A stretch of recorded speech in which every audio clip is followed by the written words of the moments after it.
sepertinya belum bisa menjawab. Mungkin kalau jadi bisa menjawab supaya bisa menjelaskan.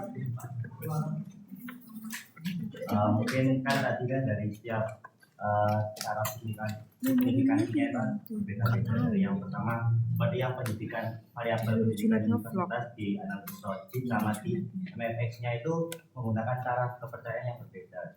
Mungkin bisa disamaratakan semuanya aja biar apa ya, karena kan datanya untuk memudahkan saja sih.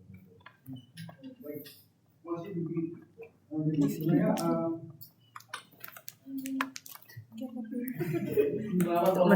menggunakan pertanyaan berbeda, kami dan teman-teman lagi sih soalnya kelas nih bocor iya aku nggak YouTube loh beb tapi nih bisa harus subscribe aja rasa isi nanti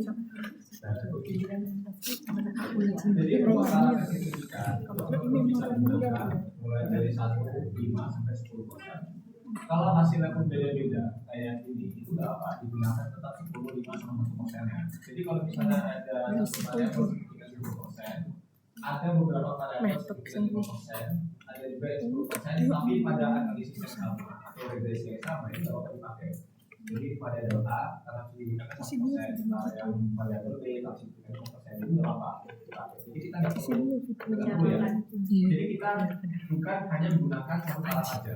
Gitu. Jadi kita bebas menggunakan alat selama variabel tersebut signifikannya sesuai dengan batas anjuran. Kak, izin menanggapi. Seandainya nanti ketika kita dihasilkan itu, contohnya ada yang signifikan pada taraf kepercayaan 95%. Nah, terus gini Kak, contohnya ada yang kalau pendapat dari Dwiki tadi kan disamakan semua 95% atau 55%. Nah, ketika nilai itu signifikan tapi signifikannya itu pada taraf 10%. Nah, sedangkan seseorang memakai signifikansi 5% itu jadi tidak signifikan atau lebih dari 5%, nah itu apakah juga berpengaruh terhadap yang lain? Enggak. Jadi cuma berdasarkan dari signifikannya aja. Berarti kalau misalnya dia tarafnya signifikan 5%, berarti dia errornya jadi lebih sedikit kan? Nah, tapi kalau misalnya dia taraf signifikannya 10%, berarti kan errornya lebih banyak.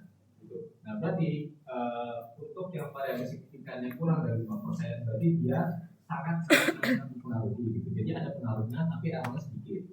Nah, kalau yang 10% dia sangat mempengaruhi aja, tapi errornya masih tetap besar, tapi masih bisa dikategorikan dia mempengaruhi. Gitu. Tapi hanya saja dia mungkin